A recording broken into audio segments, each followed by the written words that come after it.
ከሳምንታት በፊት እስራኤል ለሶማሌላንድ የሰጠችውን የሀገርነት ዕውቅና ተከትሎ አሜሪካ ከተባበሩት አረብ ኤሚሬትስ ቀጥላ ሶስተኛዋ ለሶማሌላንድ የሀገርነት ዕውቅና የምትሰጥ አገር ትሆናለች ተብሎ እየተጠበቀ ነው። በሌላ በኩል ግብጽ በእስራኤል ውሳኔ አጣብቂኝ ውስጥ ገብቻለሁ ስትል ከቱርክ ከሶማሊያና ከጅቡቲ ጋር ጥምረት መፍጠሯን አስታውቃለች። ይህም ጥምረት በዋናነት እስራኤል ለሶማሌላንድ የሰጠችውን የሀገርነት ዕውቅና እንዲፋቅ ለማድረግ ታሳቢ አድርጎ የተፈጠረ ስለመሆኑም የወጡ መረጃዎች አመላክተዋል። ሰላም ጤና ይስጥልን ውድ አድማጭ ተመልካቾች እንደምን ሰንብታችኋል? ይህ ገበያ ሚዲያ ነው። ፕሮግራማችን ከገበያ ሚዲያ ዘውትር በዚህ ሰዓት ወደ እናንተ የሚደርሰው የገበያ ሚዲያ ልዩ ጥንቅር የመረጃ ፕሮግራማችን ነው። እንደተለመደው በዛሬው የገበያ ሚዲያ ልዩ ጥንቅር የመረጃ ፕሮግራማችን ከኢትዮጵያ ብሔራዊ ጥቅም ጋር የተሳሰሩ መረጃዎችን አጠናቅረን ይዘናል። በዛሬው የገበያ ሚዲያ ልዩ ጥንቅር የመረጃ ፕሮግራማችን እስራኤል የለኮሰችው እሳት በግብጽ ላይ ሌላ መዘዝ ይዞ ስለመምጣቱና ትራምፕ እስራኤልን ደግፈው ሶማሌላንድን አገር ብለው ለመሰየም ዕውቅናንም ለመስጠት ዝግጅት እያደረጉ ስለመሆናቸው ተሰምቷል። በሌላ በኩል ኢትዮጵያም ወደ ባህር በሩ እየተጠጋች እንደሆነ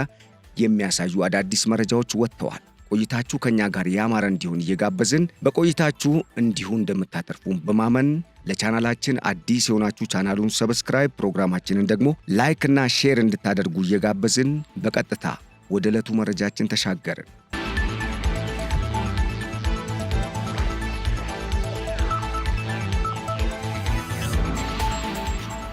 በኢትዮጵያ ላይ ከበባን ለማድረግና ኢትዮጵያን ለማዳከም በቀጠናው በተለይም የኢትዮጵያ ጎረቤት በሆኑ የምስራቅ አፍሪካ አገራት ውስጥ እየተዘዋወረችና የተለያዩ አሻጥሮችን በኢትዮጵያ ላይ እየፈጸመች የምትገኘው ግብጽ አሁን እንደ ወትሮ የተሳካላት አትመስልም። በተለይም ግብጽ ከሰሞኑ ኢትዮጵያ ያነሳችው የባህር በር ጥያቄ ምላሽ እንዳያገኝና ከዛም አልፎ ኢትዮጵያ የምታደርገውን የውጭ ገቢ ንግድ ለማስተጓጎል በማሰብ ከዚህ ቀደም በኤርትራ በኩል ስታደርገው የነበረውን የተለያየ መልክ ያላቸው አሻጥሮችን አሁን ደግሞ በጅቡቲ በኩል በኢትዮጵያ ላይ ለመፈጸም ሽር ጉድ ስትል ኢትዮጵያ ባልተጠበቀ ሁኔታ የበርበራ ወደብን ማለትም ከሀርጌሳ አስተዳደር ጋር በመተባበርና የጋራ ጥምረትንም በመፍጠር በሶማሌላንድ በኩል አዲስ የባህር በር መውጫ ማግኘቷ ግብጽን አናዷታል ተብሏል። ይህ ደግሞ በዋናነት ግብጽ ኢትዮጵያን በማዳከም በአባይ ውሃና በታላቁ የኢትዮጵያ ህዳሴ ግድብ ላይ ከ1959 እንደ አውሮፓውያን አቆጣጠር ጀምሮ እስከ ታላቁ የኢትዮጵያ ህዳሴ ግድብ እስከተገነባበት ዕለትና የግንባታው ሂደትም ተጠናቆ ምርቃቱ እስከተከናወነበት ዕለት ድረስ ግብጽ የኔ የውሃ መብት ነው ስትል የአባይን ውሃ በብቸኝነት ለመጠቀም የሚያስችላትን የቅኝ ግዛት ዘመንን ስምምነት ዳግም ኢትዮጵያ እንድትቀበለው በኢትዮጵያ ላይ ጫና ለመፍጠር አስባ እንደሆነ ከዚህ ቀደም የወጡ የተለያዩ መረጃዎች አመላክተዋል። ታዲያ ይህንንም ተከትሎ ኢትዮጵያ በቀጠናው ጥቅም አለን ከሚሉ እንደ ተባበሩት አረብ ኤሚሬትስ፣ እስራኤል፣ ራሽያና እንደዚሁም ቻይናን ከመሳሰሉ አገራት ጋር የፈጠረችው ጥምረት ግብጽን ጨምሮ በግብጽ ወገን ለተሰለፉ ኃይሎችም ሆኑ የሀገራት መሪዎች ትልቅ እንቅፋት ሆኖባቸዋል። በዚህም የኢትዮጵያ አካሄድ አሁን ድረስ ለማለምም ሆነ ለማሰብ አዳጋች ነው የተባለ ሲሆን በተለይም ኢትዮጵያ የኃይል አማራጭን እንደ ዋና የቀጠናው ማስተሳሰሪያ የልማት አውታር በመውሰድ በቀጠናው ያሉ ሀገራትን በኤሌክትሪክና በሌሎች የኃይል አማራጮች ለማስተሳሰር እየሰራች ያለችበት ሁኔታ የበርካታ ሀገራትና በተለይም የሌላ ሀያላን ሀገራትን ቀልብ ከመሳቡም በላይ በርካታ ኢንቨስተሮችም ከነኙ ሀገራት ወደ ኢትዮጵያ እንዲጎርፉ ምክንያት ሆኗል። ይህንንም ተከትሎ የኢትዮጵያ ኢኮኖሚ አሁን ላይ ከቀድሞ በተለየ መልኩ የተለያዩ ለውጦች እያሳየ በመጣበት በዚህ ወቅት ከሰሞኑ ከጅቡቲ ጋር ጥምረትን በመፍጠር የጅቡቲን የተለያዩ ወደቦችን አለማለው በሚል የሳውዲ አረቢያ አጀንዳን ይዛ ወደ ጅቡቲ የገባችው ግብጽ በአንድ በኩል ለሳውዲ አረቢያ በሌላ በኩል ደግሞ የአባይ ውሃ ላይ ያላትን ጥቅም ለማስጠበቅ ኢትዮጵያ በጅቡቲ በኩል የምታደርገው 90% የሚሆነው የሀገሪቱ የውጭ ገቢ ንግድ እንዲስተጓጎል ለማድረግ የጅቡቲ መንግስትን ጭምብል ለብሳ በጅቡቲ መንግስት በኩል ኢትዮጵያ ላይ ጫና ለመፍጠር የመሞከረዋ ጉዳይ ኢትዮጵያን ሌላ አማራጭ ወደብ እንድትፈልግና ምናልባትም የአሰብ ወደብ እናም የቀይ ባህር የባህር በር ጥያቄው እስኪመለስ አሁንም ሌላ አማራጭ ወደብ አስፈላጊ ሆኖ በመገኘቱ ወደ በርበራ ወደብ እንድታማትር አስገድዷታል። ይህ ደግሞ የበርበራ ወደብን በጅቡቲ ወደብ ለመተካት አሊያም ደግሞ በከፊል የበርበራ ወደብን በብቸኝነት ለመጠቀም የሚያስችል ስምምነትን ከሶማሌላንድ መንግስት ጋር በመፈራረም በርካታ የጦር መሳሪያዎችንና አሁን ላይ የተለያዩ ሸቀጦችን ወደ ሀገር ውስጥ እያስገባች ሲሆን ይህ አካሄድ ግብፅን ክፉኛ እንደጎዳትም የግብፅ ባለስልጣናት አሁን ላይ በተለያዩ የሚዲያ አውታሮች እየተናገሩ ይገኛሉ። ከዚህም ባለፈ እስራኤል ለሶማሌላንድ ከሰሞኑ የሰጠችው የሀገርነት ዕውቅና ግብፅን ከማበሳጨቱም በላይ በቀጠናው ያሉ የሶማሌላንድን አገርነት የሚቃወሙና በኢትዮጵያ ላይ ጥቅማችን ተነካ በሚል ኢትዮጵያ ያነሳችውን የባህር በር ጥያቄ በመቃወም ጥምረትን የፈጠሩ አገራትን በማስተባበር አሁንም ድረስ ኢትዮጵያ ላይ ክስን ማዝነቧን ቀጥላበታለች። ምንም እንኳን በግብፅ በኩል አሁንም ድረስ ኢትዮጵያን የመውቀስና የመክሰሱ ሁኔታ የቀጠለ ቢሆንም በሌላ በኩል ግን ኢትዮጵያ ግብፅን ሙሉ በሙሉ ከምስራቅ አፍሪካ ቀጠና ማስወገድ የሚያስችል አዲስ ስትራቴጂ ነድፋ በተለይም እስራኤልን ከመሰሉ ጠንካራ ወታደራዊና ኢኮኖሚያዊ አቅም ካላቸው የመካከለኛው ምስራቅ ቀጠና ሀገራት ጋር ጥምረት መፍጠሯ እንደዚሁም ከተባበሩት አረብ ኤምሬትስ ጋር ያላት የጠበቀ ቁርኝት ለግብፅ ትልቅ ፈተና ሆኖባት ተገኝቷል ተብሏል። ይህንንም ለመቀልበስ በሚል ግብፅ የሬድሲ አሊያንስ ወይም የቀይ ባህር ጥምረት በሚል የኤርትራው አምባገነን ኢሳያስ አፈወርቂ የሚዘውሩትን የሻዕቢያ መንግስትን እንደዚሁም የሱዳኑን ግማሽ መንግስት የአልቡርሃን መንግስትንና እንደዚሁም የሳውዲ አረቢያውን አልጋውራሽ ንጉስ ቢን ሰልማን የሚዘውሩትን ካቢኔን በማጣመር በተለይም የሳውዲ አረቢያን መከላከያና የግብፅን መከላከያ በማጣመር ከዚህ በፊት በቀይ ባህር ቀጠና ላይ በተለይም በግብፅ ፊት አውራሪነት በጅዳ የቀይ ባህር ወደብ አካባቢ የተለያዩ የባህር ላይ የጦር ልምምድ ማድረጓ የሚታወስ ሲሆን ይህንንም በዋናነት ኢትዮጵያን ለማስፈራራትና በቀጠናው እንደ እስራኤልና የተባበሩት አረብ ኤምሬትስን የመሰሉ ሃኒሽ ደሴትን ጨምሮ በቀይ ባህር ቀጠና የሚገኙ የተለያዩ ደሴቶች ላይ የሰፈሩና አሁንም ድረስ ስትራቴጂካዊ የሚባሉ የቀይ ባህር መግቢያ አካባቢዎችን የያዙ ሀገራትን ስጋት ለመፍጠር ወይም ጫና ለማድረስ በማሰብ ብታደርግም ጠብ ያለ ነገር አለመገኘቱ ተገልጿል።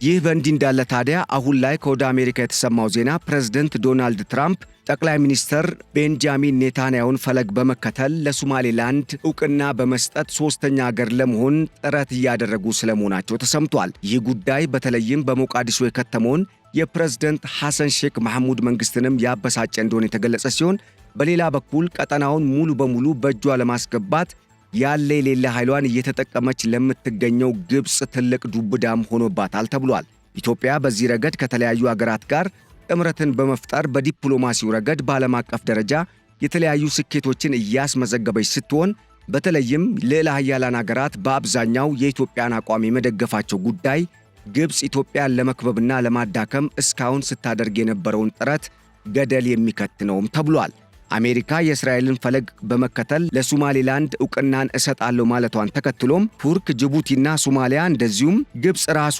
በሶማሌላንድ ላይ አዲስ ካርድ ስለመምዘዛቸውም ተሰምቷል። ይህም በዋናነት ሶማሌላንድ እንደ ሀገር እንዳትቆም የተለያዩ አሸባሪ ቡድኖችን በማደራጀትና በማቀናጀት የፋይናንስና የመሳሪያ ድጋፍን በማድረግ ሶማሌላንድን እንዲያተራምሱ በማድረግ በሌላ በኩል ደግሞ የኡጋዴን ቀጠናንም ሰላምን በመንሳት ኢትዮጵያ አሁን ላይ የጀመረችውን የጋዝ ፕሮጀክት ለማናጋት ሙከራ ቢያደርጉም እስካሁን ግን አለመሳካቱ ተገልጿል። ይህንንም ተከትሎ በሶማሊያ ሞቃዲሾ የከተመው የፕሬዝዳንት ሐሰን ሼክ መሐሙድ መንግስት ጉዳዩን ከሰሞኑ ወደ ተባበሩት መንግስታት ድርጅት ለመውሰድ የተለያዩ ሰነዶችን በማዘጋጀት ላይ ስለመሆኑም ተሰምቷል። ግብፅን ጭራ አስነቀለ የተባለው የእስራኤል አነጋጋሪው እርምጃ ለሶማሌላንድ ዕውቅናን ከመስጠትም ባለፈ በቀጠናው ያለውን አጠቃላይ የኃይል አሰላለፍ ስርዓቱንም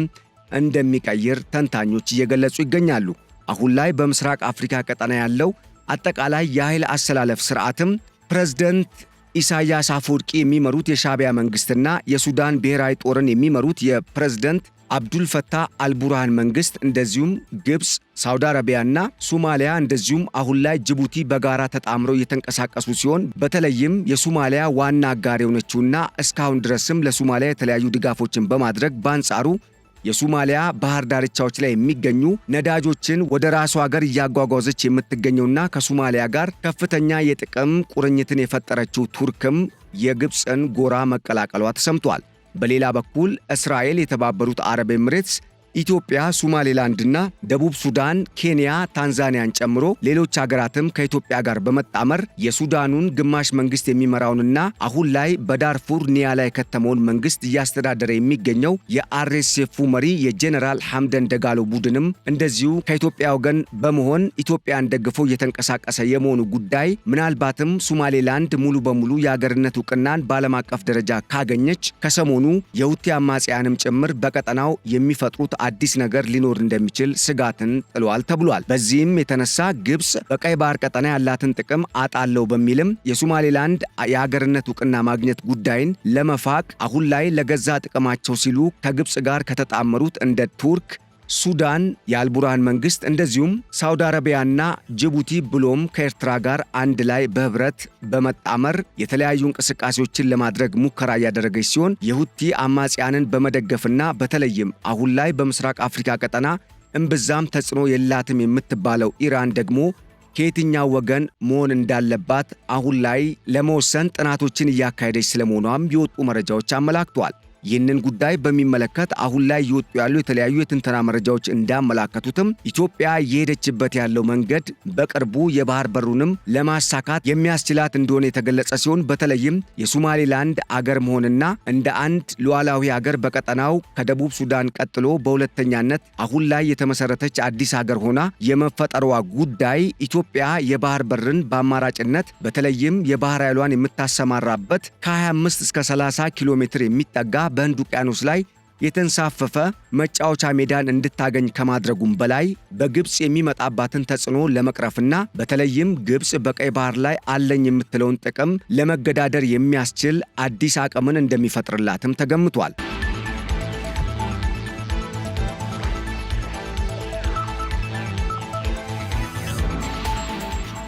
በዚህ ረገድ እስራኤልና አሜሪካ በሶማሌላንድ የጦር ሰፈር ገንብተው በይፋ የሚያውጁ እንደሚሆኑ በቅርቡ የሚጠበቅ እንደሆነ የተገለጸ ሲሆን ይህንንም ተከትሎ የአሜሪካ፣ የእስራኤል፣ የተባበሩት አረብ ኤምሬትስ፣ የሶማሌላንድና እንደዚሁም የሌሎች የዚህ ጎራ ተካፋይ ወይም ደጋፊ የሆኑ ሀገራት ጦር በመጣመር የቀይ ባህር መግቢያና አጠቃላይ ዓለም አቀፉን የንግድ መስመር የሚቆጣጠር እንደሚሆንም ተነግሯል። ይህ እውን የሚሆን ከሆነ ደግሞ እስራኤል ከዚህ ቀደም ለበርካታ ዘመናት ስታለመው የነበረውን የሱዌዝ ካናልን በቤን ጎሪዮን ካናል የመተካት እቅዷን በእውን እንደምታሳካ የሚጠበቅ ሲሆን በሌላ በኩል ከሱዌዝ ካናል እስካሁን ድረስ በዓመት ከ9 እስከ 10 ቢሊዮን ዶላር የምታፍሰው ግብጽ ጥቅሟ እንዳይነካባት በሚል በቀጥታ ከእስራኤል ጋር ግጭት ውስጥ ልትገባ እንደምትችልም መረጃው አመላክቷል። በሌላ በኩል እስራኤል ለሶማሌላንድ ከሰሞኑ የሰጠችውን የሀገርነት ዕውቅና ተከትሎ ከዚህ ቀደም ከ2 ሳምንታት በፊት የ35 ቢሊዮን ዶላር የጋዝ ስምምነትን ከእስራኤል ጋር ያደረገችው ግብጽ ስምምነቱን ዳግም ለመከለስ እንደምትገደድም ማስታወቋ ተገልጿል። ይህ የሚሆን ከሆነ ደግሞ እስራኤልና ግብጽ በግልጽ ወደ ጦርነት አሊያም ወደ ውዝግብ ውስጥ ሊገቡ እንደሚችል የሚጠበቅ ሲሆን ከዚህ ቀደም ጠቅላይ ሚኒስትር ቤንጃሚን ኔታንያሁ አዲስቷን አይሁዳዊ አገር ለመመስረት በሚል ከግብጽ የሲናይ በረሃን፣ ከጆርዳን፣ ከሶሪያ፣ ከሊባኖስና ከሳውዲ አረቢያም የተለያዩ ድንበር አካባቢ የሚገኙ ግዛቶችን ወደ ራሳቸው እንደሚያጠቃልሉ የሚያሳይ ካርታን ይፋ ማድረጋቸውን ተከትሎ አሁን ላይ ነገሩ ወደዛም ሊሄድ እንደሚችል ስጋትን መፍጠሩ በእርግጥም በግብጽና በእስራኤል መካከል ጸብ እንዳይኖር ትልቅ ስጋትን ፈጥሯል ተብሏል። በሌላ በኩል በቀይ ባህር ቀጠና ላይ ከሳውዲ አረቢያና ከግብጽ ውጪ ማንም መብት የለውም ስትል ግብጽ ከዚህ ቀደም ያስጠነቀቀችውም ማስጠንቀቂያ አሁን ላይ ተቀባይነት እንዳላገኘ የሚያትቱና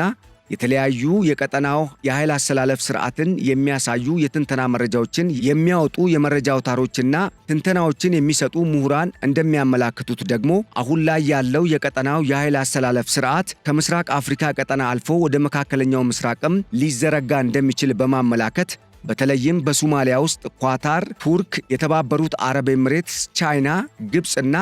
እንደዚሁም ኢትዮጵያና ኬንያን ጨምሮ የተለያዩ ሀገራት ጥቅማቸውን ለማስጠበቅ እጃቸውን መስደዳቸው በእርግጥም ሶማሊያን አሁን ላይ ካለችበት በባሰ መልኩ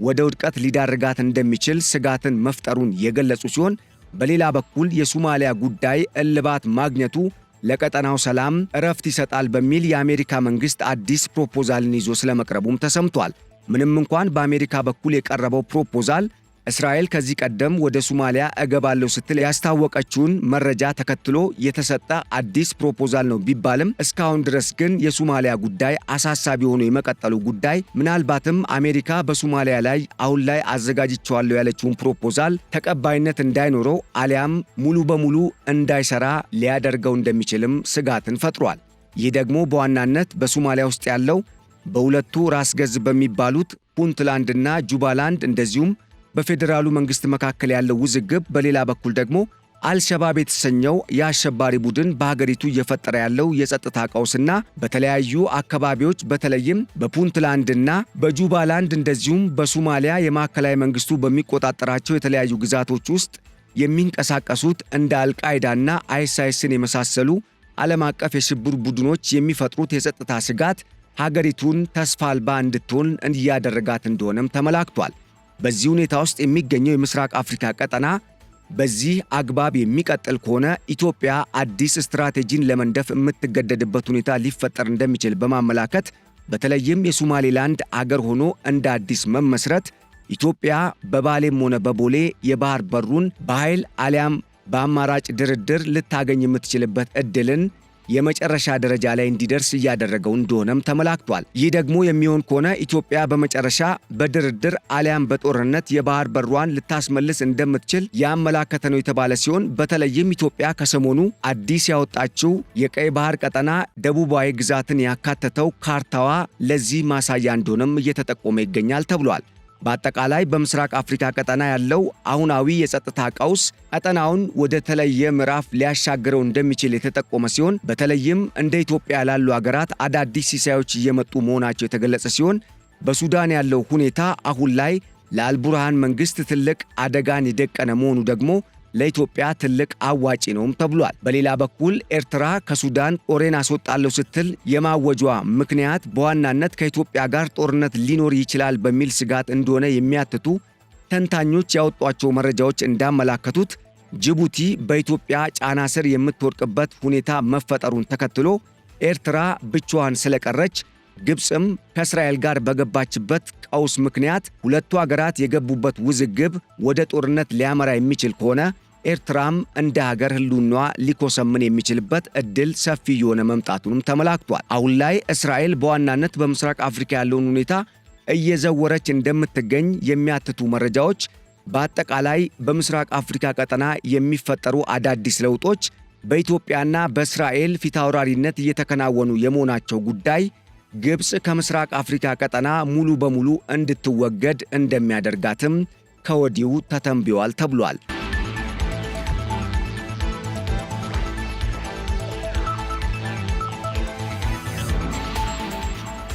ውድ አድማጭ ተመልካቾች ለዕለቱ ያዘጋጀንላችሁ የገበያ ሚዲያ ልዩ ጥንቅር የመረጃ ፕሮግራማችን እስካሁን የሰማችሁትን ይመስል ነበር። ስለተከታተላችሁንና አብራችሁን ስለዘለቃችሁ በእጅጉ በማመስገን በቀጣይ በሌሎች ርዕሰ ጉዳዮች ዳግም ወደ እናንተ እስክንመለስ ለአሁኑ በዚሁ ተሰናበትናችሁ። ቸር ሰንብቱልን።